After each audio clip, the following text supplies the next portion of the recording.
Good evening. I hope you've had a wonderful day today. Welcome to BVJ's Bedtime Stories. My name is Big Voice J, and this is a show where we get you ready for a great night's sleep with some old familiar stories that you haven't heard in a while. Links to every story can be found in the show notes at our website, bedtimewithbvj.com. Tonight's story, Sherlock Holmes and the Adventure of the Engineer's Thumb by Arthur Conan Doyle. Of all the problems which had been submitted to my friend, Mr. Sherlock Holmes, for solution during the years of our intimacy, there were only two which I was the means of introducing to his notice, that of Mr. Hatherley's thumb and that of Colonel Warburton's madness. Of these, the latter may have afforded a finer field for an acute and original observer, but the other was so strange in its inception and so dramatic in its details that it may be the more worthy of being placed upon record, even if it gave my friend fewer openings for these deductive methods of reasoning by which he achieved such remarkable results. The story has, I believe, been told more than once in the newspapers, but like all such narratives, its effect is much less striking when set forth en bloc in a single half-column of print than when the facts slowly evolve before your own eyes, and the mystery clears gradually away as each new discovery furnishes a step which leads on to the complete truth.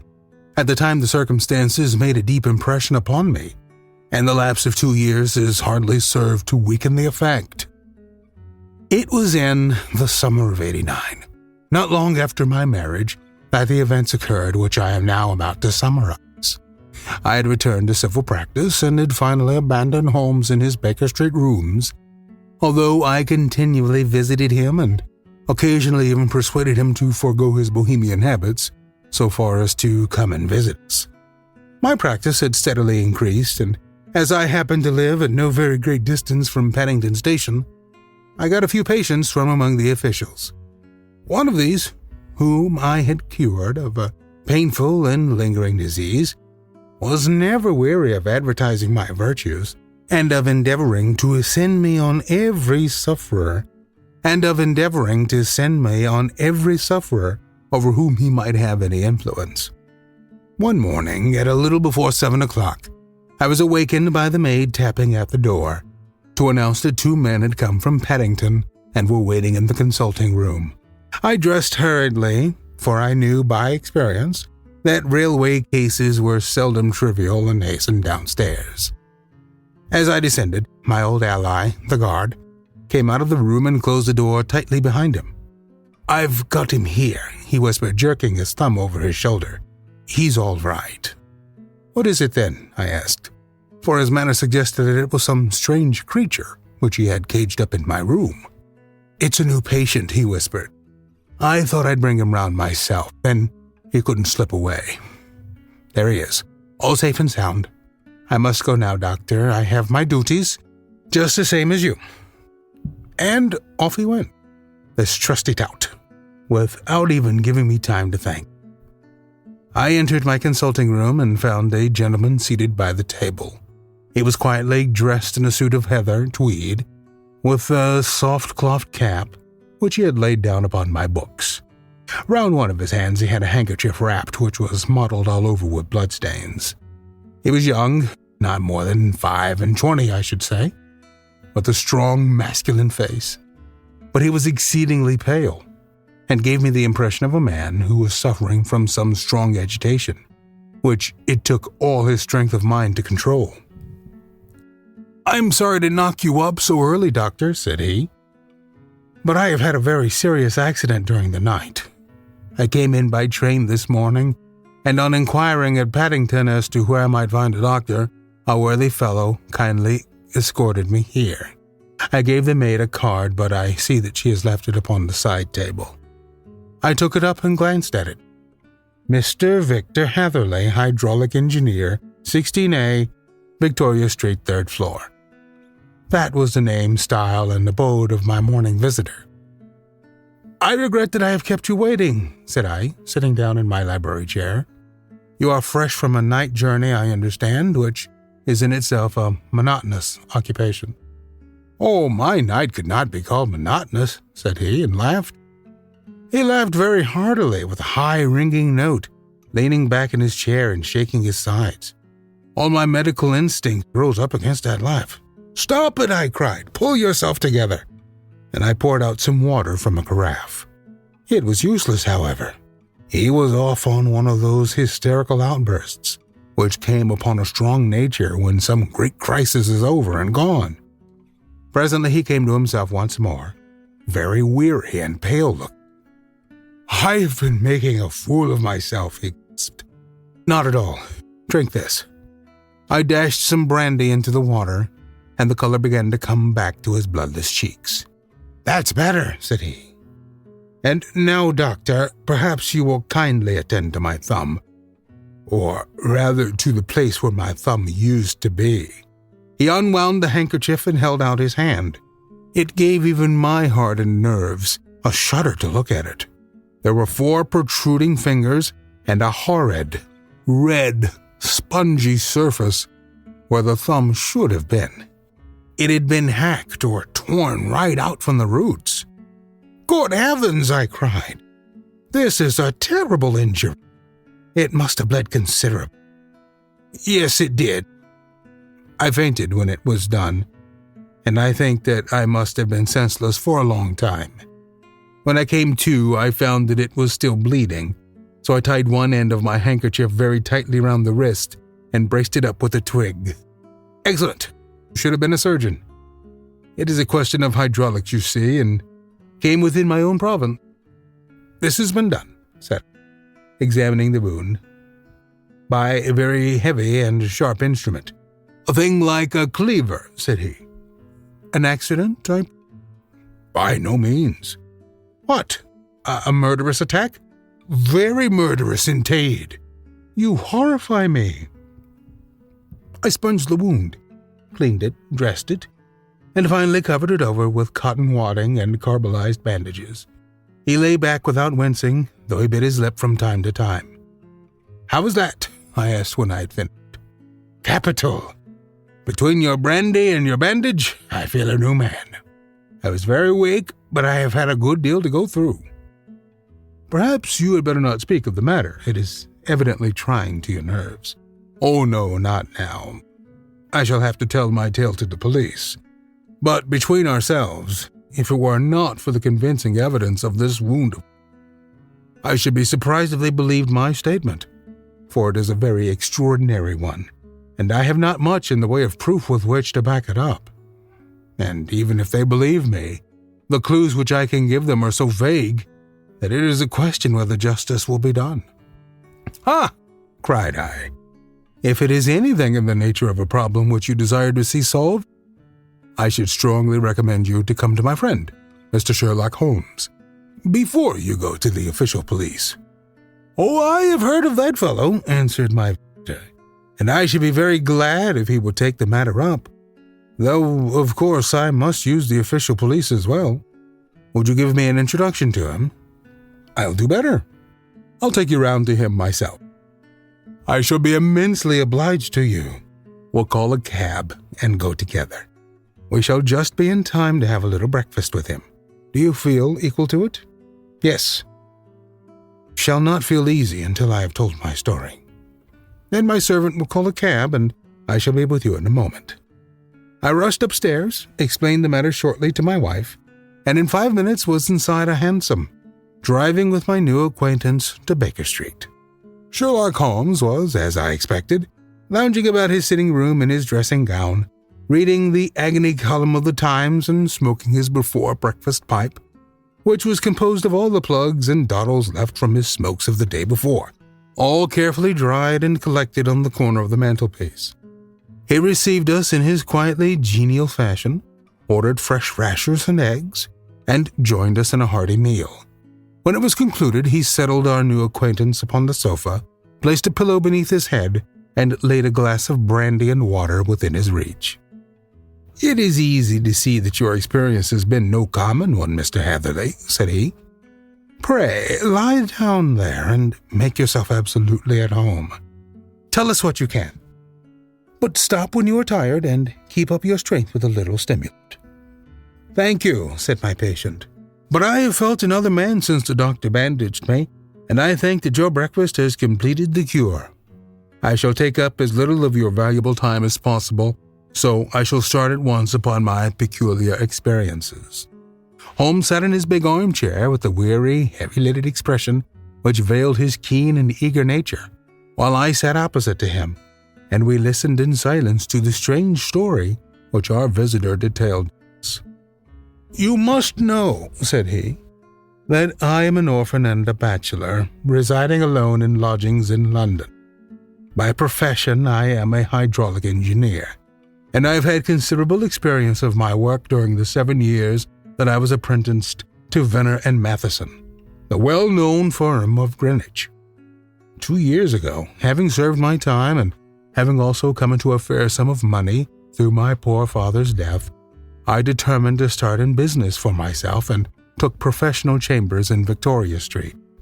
I suppose that everyone finds his first independent start in business a dreary experience. To me, it has been exceptionally so. During 2 years, I have had 3 consultations and 1 small job, and that is absolutely all that my profession has brought. My gross takings amount to £27 and 10 shillings.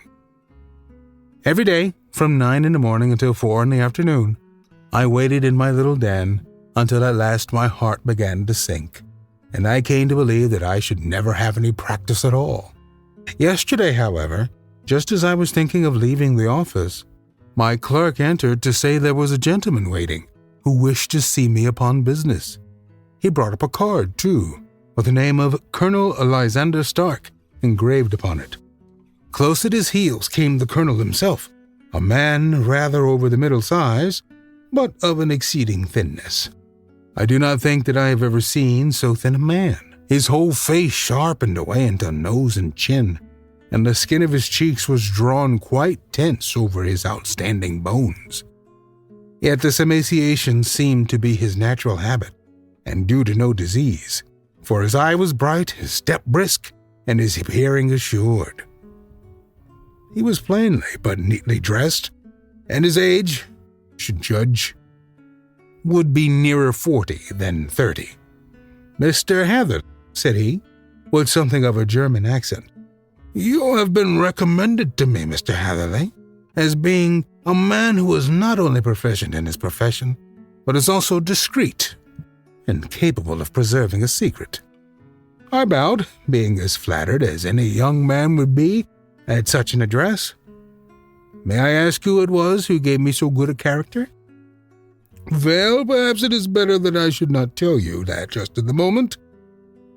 I have it from the same source. You are both an orphan and a bachelor and are residing alone in London." "That is quite correct," I answered. "But you will excuse me if I say that I cannot see how all this bears upon my professional qualifications. I understand that it was on a professional matter that you wished to speak to me." "Undoubtedly so. But you will find that all I say is really to the point. I have a professional commission for you, but absolute secrecy is quite essential. Absolute secrecy, you understand. And of course, we may expect that more from a man who is alone than from one who lives in the bosom of his family." "If I promise to keep a secret," said I, "you may absolutely depend upon my doing so." He looked very hard at me as I spoke, and it seemed to me that I had never seen so suspicious and questioning an eye. "Do you promise, then?" said he at last. "Yes, I promise." "Absolute and complete silence before, during, and after. No reference to the matter at all, either in word or writing." "I have already given you my word." "Very good." He suddenly sprang up, and darting like lightning across the room, he flung open the door. The passage outside was empty. "That's all right," said he, coming back. "I know that clerks are sometimes curious as to their master's affairs. Now we can talk in safety." He drew up his chair very close to mine and began to stare at me with the same questioning and thoughtful look.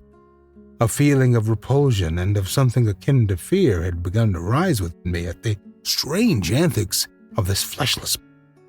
Even my dread of losing a client could not restrain me from showing my impatience. "I beg that you will state your business, sir," said I. "My time is of value." Heaven forgive me for that last sentence, but the words came to my lips. "How would 50 guineas for a night's work suit you?" "Most admirably. I say a night's work, but an hour's would be nearer the mark. I simply want your opinion about a hydraulic stamping machine which has got out of gear. If you show us what is wrong, we shall soon set it right ourselves. What do you think of such a commission as that?" "Work appears to be light, and the pay magnificent." "Precisely so. We shall want you to come tonight by the last train." "Where to?"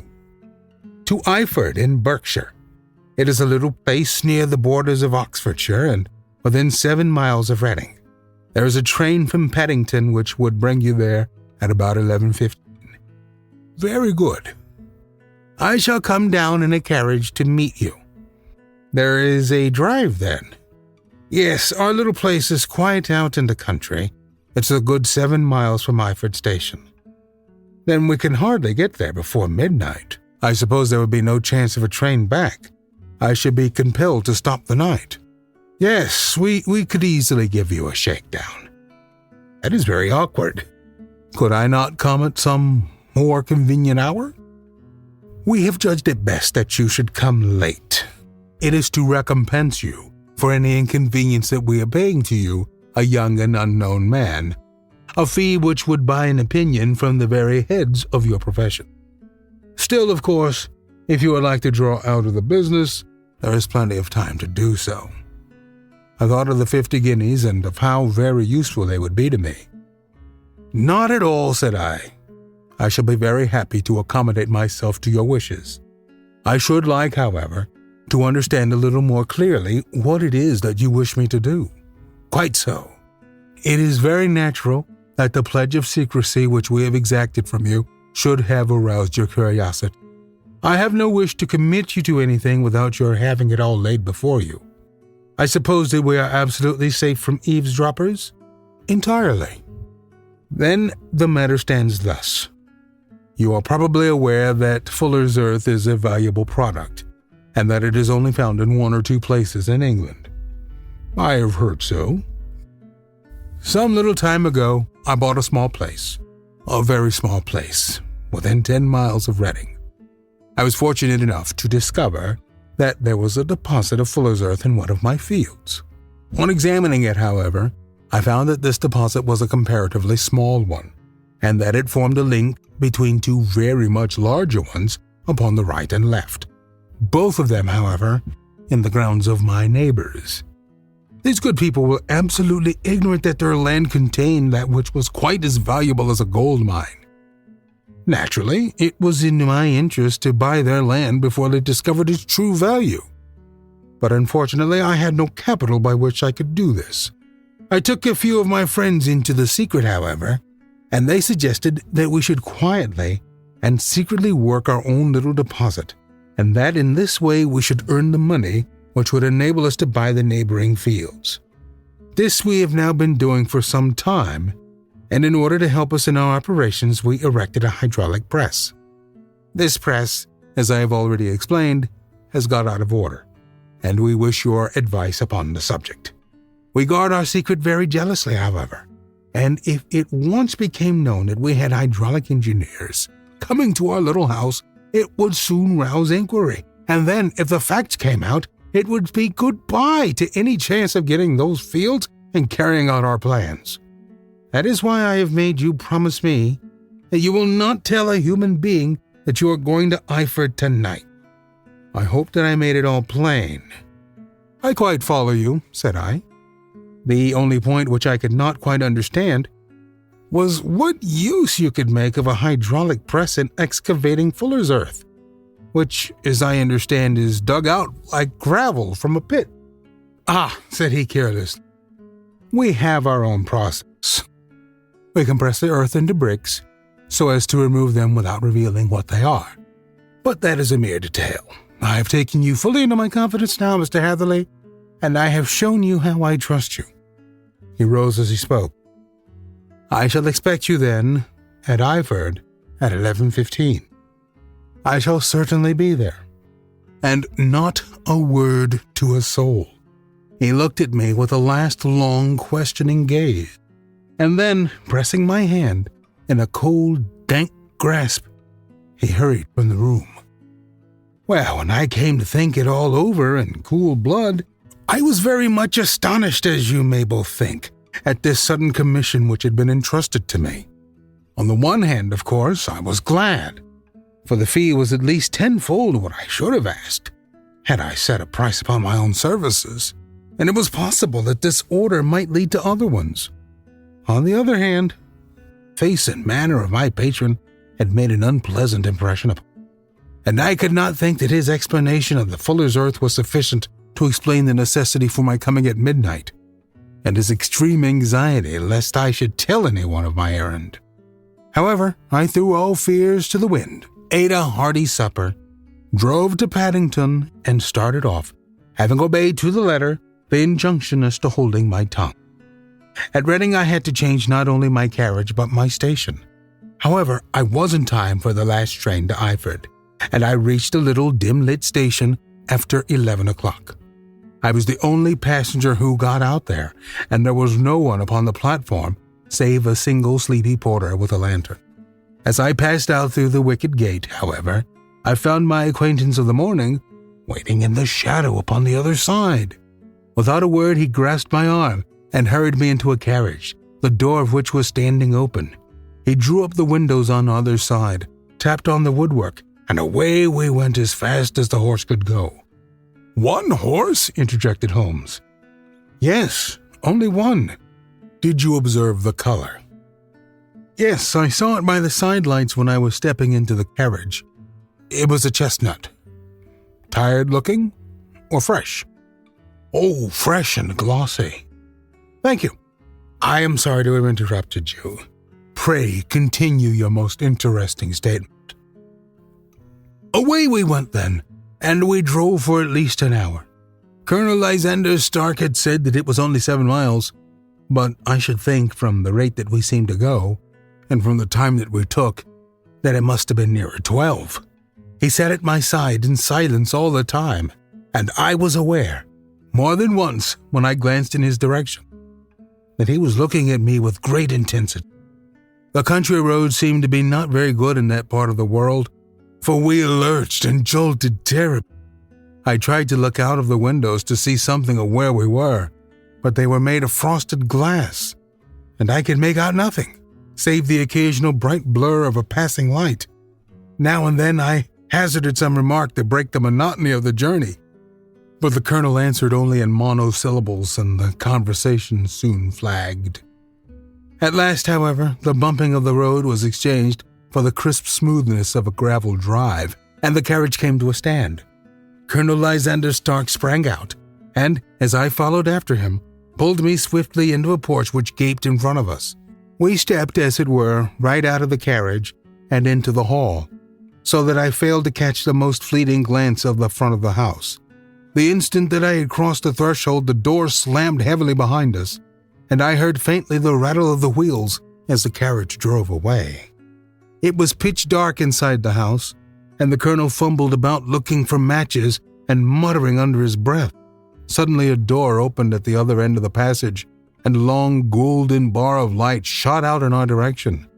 It grew broader, and a woman appeared with a lamp in her hand, which she held above her head, pushing her face forward and peering at us. I could see that she was pretty, and from the gloss with which the light shone upon her dark dress, I knew that it was a rich material. She spoke a few words in a foreign tongue, in a tone as though asking a question, and when my companion answered in a gruff monosyllable, she gave such a start that the lamp nearly fell from her hand. Colonel Stark went up to her, whispered something in her ear, and then, pushing her back into the room from whence she had come, he walked towards me again with the lamp in his hand. "Perhaps you will have the kindness to wait in this room for a few minutes," said he, throwing open another door. It was a quiet, little plainly furnished room, with a round table in the center on which several German books were scattered.